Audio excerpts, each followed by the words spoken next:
Coloquei o título desse vídeo Não é só no Brasil, porque tem várias coisas que as pessoas ficam falando de escândalos ou de suspeitas envolvendo governos e muita gente tem a ilusão de que não acontece em outros lugares, né? Por aqui, no início da pandemia, já se falava, a imprensa já divulgava e questionava, órgãos sérios de imprensa como o The Guardian, o Financial Times, esses jornais mostravam matérias investigativas dizendo que o governo sim contratou empresas com que os sócios são amigos ou já trabalharam juntos nesses contratos emergenciais. Acontece que é o seguinte, tá? Agora, hoje foi divulgado um relatório do Departamento Nacional de Auditoria, mais ou menos um tribunal de contas daqui, tá?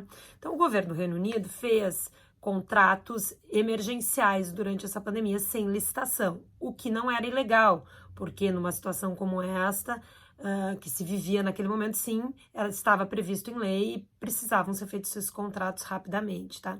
Mas esses contratos em valores realmente altíssimos, né? Foram feitos contratos para mais de 17 bilhões de libras, tá? Deste valor, melhor dizendo, 10 bilhões, né, foram contratadas empresas por 10 bilhões de libras, isso é mais de 70 bilhões de reais, sem nenhum tipo de concorrência. Além de não ter nenhum tipo de concorrência, que eu já disse não era ilegal naquele momento, não houve transparência, diz esse Departamento Nacional de Auditoria, para justificar por que para o público e até para órgãos internos do governo, por que essa determinada empresa tinha o know-how, ou tinha o conhecimento, ou tinha a capacidade de ser contratada para aquela situação. Por quê? O que aconteceu aqui muito no início da pandemia? Não sei se vocês lembram, eu falava tanto, né, na TV, sobre falta de máscara, falta daquele equipamento de proteção mesmo, as viseiras, luvas, aventais. E aí você via fornecedores internos, empresas internas aqui que tinham estoque, disseram, olha, não estou entendendo por que o governo não tem esse material. Nós tínhamos tantas mil máscaras, oferecemos, não recebemos nem resposta, não tivemos nem a negativa para dizer não, muito obrigada. Então essas empresas locais aqui acabaram exportando para outros países, enquanto o governo do Reino Unido esperava a formação, aponta esse relatório, de outras empresas que foram criadas especialmente para produzir e até para intermediar contratos com empresas em outros países.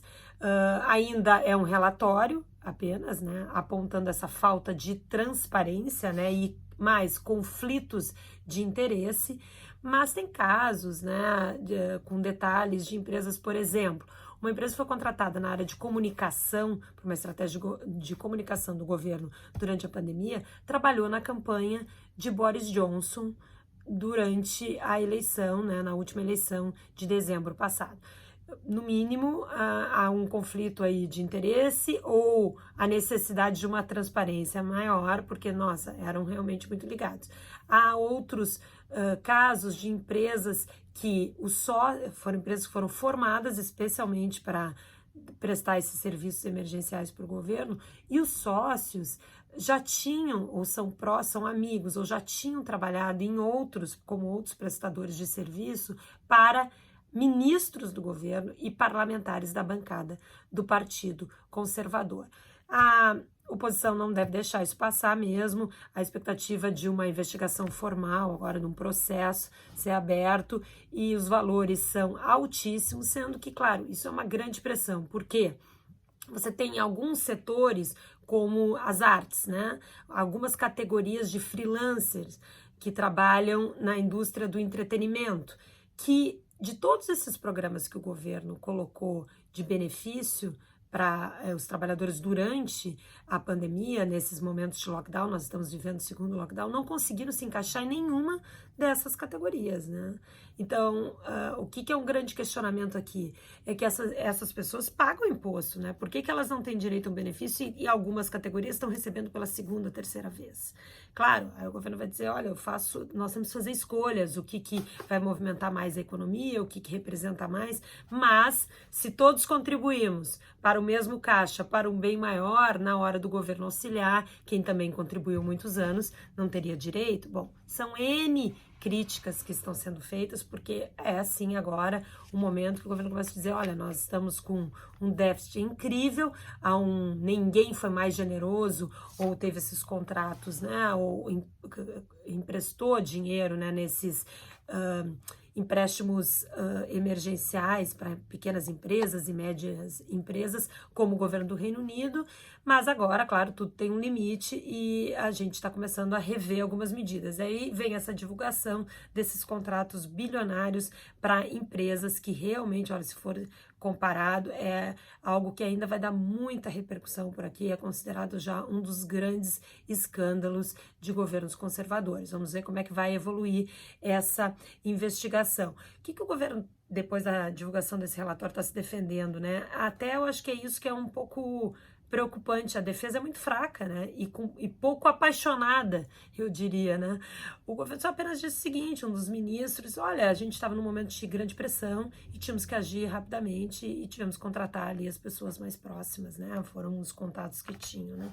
Eu repito, contratos de mais de 70 bilhões de libras é realmente algo que o contribuinte vai questionar por bastante tempo. Hoje o primeiro-ministro, Boris Johnson, participa da sabatina que ele é submetido semanalmente no parlamento, né? Primeiro fala o líder da oposição, faz perguntas para ele e outros parlamentares de partidos de oposição e também do partido dele. Certamente esse assunto vai ser levantado. Eu lembro que o primeiro-ministro do Reino Unido já teve coronavírus, já teve internado no hospital, se recuperou, mas está cumprindo um novo isolamento de 14 dias. Então essa sabatina será de forma virtual. Por quê? Porque Boris Johnson teve contato semana passada com um parlamentar que testou positivo para coronavírus.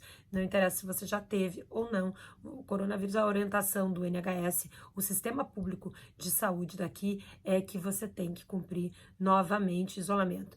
Quando ele teve coronavírus lá no início da pandemia e foi para o hospital, teve ele, o ministro da saúde, mais alguns outros ministros, muita gente do primeiro escalão do governo.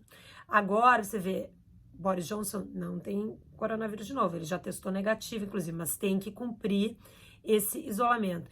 E a baronesa Dido Harding, que é quem coordena o programa, esse projeto de monitoramento e rastreamento do governo, também anunciou que recebeu um comunicado, está em auto-isolamento, tem que se isolar, porque teve contato com uma pessoa que testou positivo. De novo, parece que o vírus chega muito próximo aí da cúpula do poder no Reino Unido. Fernanda Zaffari, direto de Londres.